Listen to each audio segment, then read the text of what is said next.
嗰陣咧本身同我個女伴一齊係去唔知2晚嘅，因為諗住慳下啲機票錢定啲酒店錢，咁就其實係有啲冒險嘅，就淨係去咗2晚咁樣啦。咁頭嗰2晚咧，好不幸地咧，其實係睇唔到嘅喎。咁但係咧，突然之間嗰個天氣突然之間回暖啦，咁去到0度嘅時候咧，個機場個地面就結冰啦，然之後就搞到飛機要 delay，咁焗住要瞓多晚啦。但係個意外嘅收穫就係OK 好 ，Hello 大家好，今日又係我哋尋寶直播室，係我 Andy Sir 啦。哇，今日我哋邀請咗 Anita 係 ConU Nursing 嘅畢業生嘅。Hello Anita。Hello 大家好啦，我係 ConU Nursing 今年嘅畢業生，我叫 Anita，區做一啲實習嘅，咁叫做即係喺啲 primary healthcare 嘅 setting 嗰度做一啲實習啦。咁但係唔需要去病房嘅。而 Year 3打後去到 Year 5嘅實習就主要 focus 喺去醫院實習啦。咁同時間要兼顧實習同埋讀書，我覺得相比起其他科係辛苦嘅。不過我都幾 enjoy 啦，因為而家終於苦盡甘來咯。咁你點樣平衡咁多嘢咧？可唔可以分享啲小秘訣俾大家咧？我覺得平衡嘅話就點講咧？有時係真係好難平衡嘅。我覺得最緊要係要識取捨咯。即係例如可能你聽日老師會上去病房度問你藥嘅，咁你梗係優先即係要 prioritize 你可能今晚就溫藥輕重咯。而且我覺得興趣反而係可以令到我喺咁緊張嘅實習生活裏邊可以真係鬆一口氣咯。我又唔會覺得去即係因為我哋學校應該咁講，你即係喺護士實習嘅生涯裏邊咧，其實基本上我哋要做嘅嘢咧就係要 fulfill 一堆 checklist，可能你要 tick，可能你做完一個點講咧？例如啦，洗傷口咁樣，我哋就會有喺病房就會有啲考試咁樣啦。可能你第2日就要幫一個 patient 洗傷口，而你嗰個clinical mentor 又聽日要幫你去做一個 examination 嘅時候，咁你前一晚咁梗係要即係喺心入邊。咁因為我都知道好多學生都想揀 nursing 嘅課啦，咁我諗 ConU 都會諗啦。咁有冇啲咩建議俾啲想讀 nursing 嘅同學仔應該有啲咩嘢要留意咧？你覺得？嗰幾代可能咁一定係鐵飯碗。我覺得即係你要諗去揀唔揀呢一科之前，係真係要諗下自己有冇 passion 咯。guarantee 係有工返，我諗你都要有返咁上下嘅 passion，你先可以捱得過咯。可能你即係真係純粹為咗鐵飯碗，你頭嗰幾年都捱到嘅，你就好難去堅持落去咯。我覺得有熱誠係比較緊要啦，同埋我覺得做呢一行好緊要嘅係即係你要好咁考 DSE 都一樣啦，就係可能你平時好 well prepared 嘅，但係你都要好訓練到你自己，即係 mental 上你都要訓練下，你要淡定。如果唔係平時你考好高分，你去到實戰咩都做唔到咁樣。咁特別係可能一定要住 hall 先係有 U Life 啦。咁你之前都講過你冇住 hall 喎，但係你有上莊啦，去 exchange 啦，咁都有玩過 mass dance 啦。咁可唔可以分享下你大學嘅一啲嘅經歷咧？係咪一定要住 hall 咧？你覺得？我覺得住唔住 hall 係個人嘅選擇嚟嘅。我好中意食住家飯嘅。咁我同埋因為我媽咪係唔係香港人啦，佢係泰國人嚟嘅。咁我就好中意食屋企嘅住家飯啦。如果我住 hall 嘅話咧，就可能每個禮拜就食到1次咯。同埋我覺得如果我住咗 hall 嘅話咧，我係一定即係會頂唔順呢個 peer pressure。可能係我會好攰咧，可能我第日要 placement，可能我前一日都會淨係想玩啦，咁就我就會好攰咯，一個人。咁我就會比較 prioritize 我自己嘅個人空間啦，同埋即係我比較需要即係瞓覺咯。即係我會選擇去瞓覺多過我通宵玩咯。雖然通宵玩得好開心，但係對我嚟講係間唔中就 OK 咯。但係我 foresee 到自己，如果我真係住咗嘅話，我就啲啱玩嘅朋友啦，唔一定要，我唔覺得一定要喺 hall 度先可以識到呢啲人嘅。咁然之後係咯，係咁，差唔多係咁。有冇啲咩好難忘嘅經歷咧？exchange 嗰陣咧，我覺得係我覺得 overall 係我暫時人生最唔會忘記嘅一段 period 嚟嘅，因為咧我係第一次自己一個飛咁遠，而又離開屋企人咁耐啦。咁嗰陣都話去咗半年 exchange 啊嘛。咁嗰陣一去到，因為係 winter semester 啦，所以咧就好凍啦。突然之間要喺香港咁，即係冬天都算幾舒服啦個天氣，突然之間要零下-20度。總之嗰陣又係咁落雪啊，原來真係會凍到出唔到街啦！嗰陣 experience 到，我咧又去到 Montreal 啊、Quebec City 啊、Toronto 啊，同埋又去 Calgary 嘅，仲有 Yellowknife。咁其中我最中意嘅兩個地方咧，咁好似係咪有套韓劇係喺 Banff 嗰度取景嘅？咁大家可以留意下，其實係好靚嘅。去到嗰度就係有雪山啊，然後有湖景咁樣睇。咁平時喺 IG 都睇好多噶啦，但係估唔到去到嗰度，即係嗰個大自然係真係咁壯麗，係完全係嗰刻係覺得哇，好似發緊夢咁樣，同埋都會覺得啊嚟咗咁遠，同埋即係留咗咁耐，終於好似覺得呢一趟嘅 trip 都係去得好值得嘅。同埋嗰陣因為我去嘅時候咁啱得咁巧咧，就係啱啱好融雪，但係啲湖又未融晒咁樣啦，所以都叫做可以睇到嗰啲湖同埋雪山有唔同嘅景貌咯。如果再有機會嘅話，我都會想即係可能夏天再去行下山咁樣，因為好靚嘅嗰度。我記得好似係同成班男仔一齊去嘅，我唔係好記得啦，好耐啦。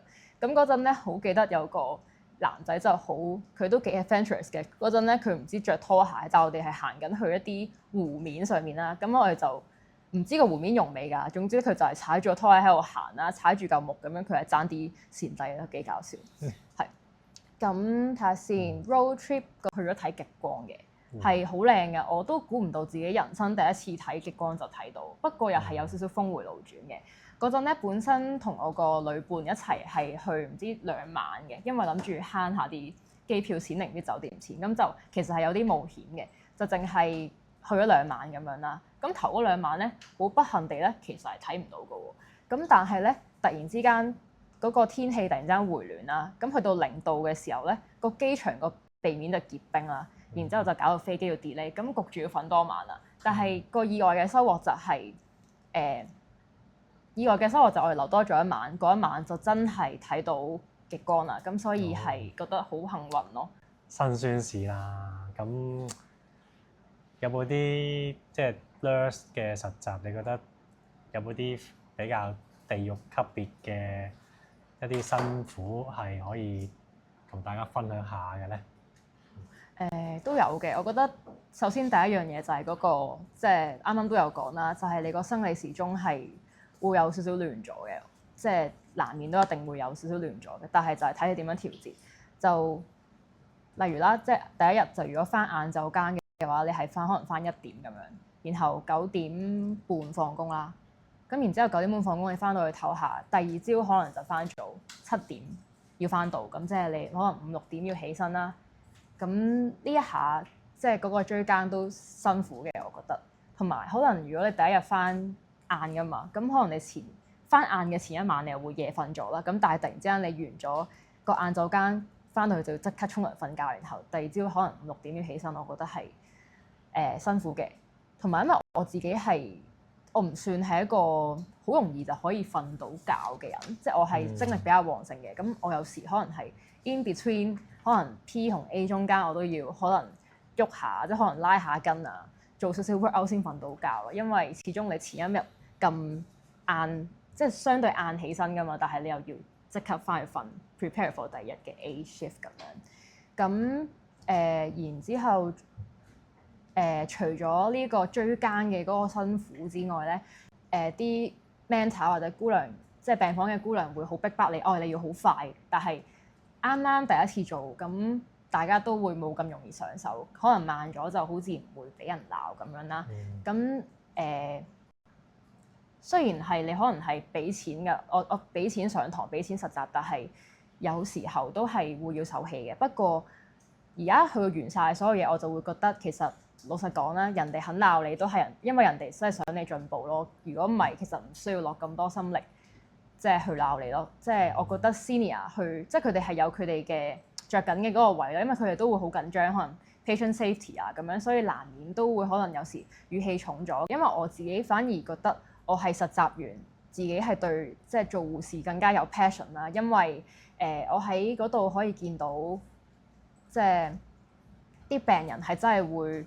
即係見到你付出嘅努力啦，佢哋可能真係有時會同你講阿妹你做咩未放工啊咁樣，然之後佢哋係真係會即係同你講翻多謝，或者有時候啲屋企人都會講翻多謝你即係點樣 take care 我 take care 佢個即係屋企人咁樣，即係都會同翻你講多謝咁。哇，講起私補你都有接學生，你主要係教咩科目嘅咧？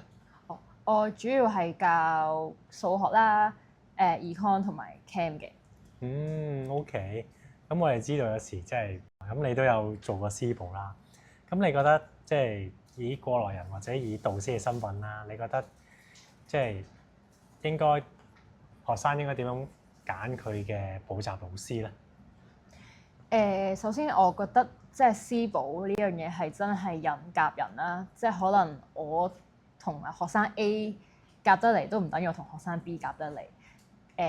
我覺得即係一個好嘅老師係可以，即係可以因材施教咯。唔係咁又唔係嘅。我覺得喺一個即係有信譽嘅平台度揀老師都係好緊要嘅，因為我之前都有試過喺 Facebook group 嗰度揾學生，咁但係咧我有時入咗去嗰啲介紹補習老師嘅一啲 Facebook group 咧，然後係有見到有啲詐騙出現嘅，即係可能咧係會見到，可能係會見到有啲學生，sorry 有啲家長就 complain 收完第一堂錢，但係咧個老師就 no show，或者可能係都會好多人去可能偽造一啲學歷嘅證明咁樣，咁但係如果喺一個有信譽保證嘅一個補習平台度揾老師嘅話，咁我相信佢哋都可以幫你 match 到一啲合適嘅老師啦，可能係差唔多呢個成長背景啊，或者係可能揾翻你母校嘅老師，我唔知啊。總之一個合適嘅平台可以幫你 match 到一個啱你嘅老師啦。而即係你都有教學生啦，咁你係一個溫柔型嘅老師啊，定係一個嚴厲型嘅老師嘅咧？我覺得我睇人㗎喎，因為有啲學生真係。即係你唔惡佢咧，你唔兇佢咧，佢真係唔做嘅。即係可能有啲男仔啊，特別係啲男仔咧，就可能會曳少少咯。即係可能上堂就冇咁專心。咁呢啲學生真係要兇下嘅。咁但係有啲學生就係可能係比較乖嘅，但係嗰啲學生通常細膽啲。咁咧我就會偏向我會中意即係鼓勵佢，可能一齊慢慢清翻啲可能 by topic 嘅題目先，之後先再做一份by year 嘅題目咁樣咯。咁即係幫佢建立翻信心咁樣咯，所以我覺得我都係睇人嘅，係咯。即係 JUPAS 就放榜啦，係咪先？咁有冇一啲揀科嘅建議或者？OK。係啦。咁我自己因為我好耐啦，距離我揀 JUPAS 係有啲耐啦，但係我諗都係 check 翻好嗰啲收生分數咯。我諗應該係咪 A1 可以搏啦？但係好似啲人講話 A2、3都要穩陣，我唔係太記得啦。但係我覺得最緊要係咁市道咁好咯。我覺得反而係揀啲你中意嘅科目，可能會發展得好過你話我想做啲咩鐵飯碗嗰啲。我覺得而家唔係冇呢支歌仔唱咯。我覺得係可能揀翻啲你真係中意嘅科目，你會讀得開心啲，然後 perform 得好啲，自然就可以揾到工咁樣。就係咁，最後有冇一啲終極嘅建議可以俾即將開學嘅同學仔咧 ？OK，如果係啱啱開學嘅準 DSE 考生，我就覺得點講咧？始終即係你 prep DSE 都係長期戰，我就覺得即係持續地一路有温下書，會好過你臨尾先温。咁就唔好太臨急抱佛腳啦，但係都唔使太緊張嘅。我覺得仲有時間嘅。最緊要係 keep 住有温啦，同埋係你自己有 logical thinking。無論你住唔住 hall 啦，你參唔參加活動咧，其實都係你自己嘅選擇，只有適唔適合你，而唔係啱或者錯咯。所以最緊要係你自己開心，自己中意就 OK 咯。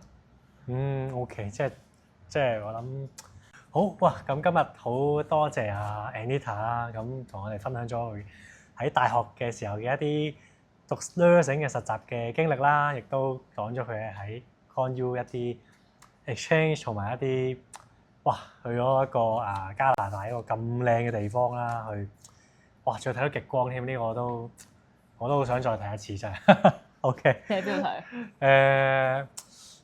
係問翻轉頭講起，我嗰陣時都係喺呢一個呢個芬蘭係啦，芬蘭嘅時候睇咗，係啦，都係喺大學時候 exchange 嘅。你問你我爭啲答唔出，好多年前因為 OK 咁係啦，咁都係即係大家如果要去睇極光，真係極度建議大家去睇啦。咁的確係真係要講啲運氣要睇極光嘅話，即係唔係隨便睇到嘅，真係要有啲運氣嘅，好多事情都要啲運氣，係啦。好，咁嗰日咧真係好多謝阿 Anita 嘅分享啦。咁希望今日都帶大家有啲收穫啦。咁如果大家想揾導師嘅，都不妨可以揾我哋 Tutor Circle 尋寶啦。咁我哋有翻個直播嘅專場嘅優惠碼嘅，咁就係 LIVE 係啦。咁大家如果需要揾導師嘅話咧，咁可以去翻我哋嘅 app 啦，或者係網站係揾老師嘅，咁輸入翻啱啱嗰個優惠碼咧，咁就會有一啲相應嘅優惠㗎啦。好，咁我哋今日直播就到呢度啦，咁好多謝阿 Anita。好，咁我哋下次再見，拜拜。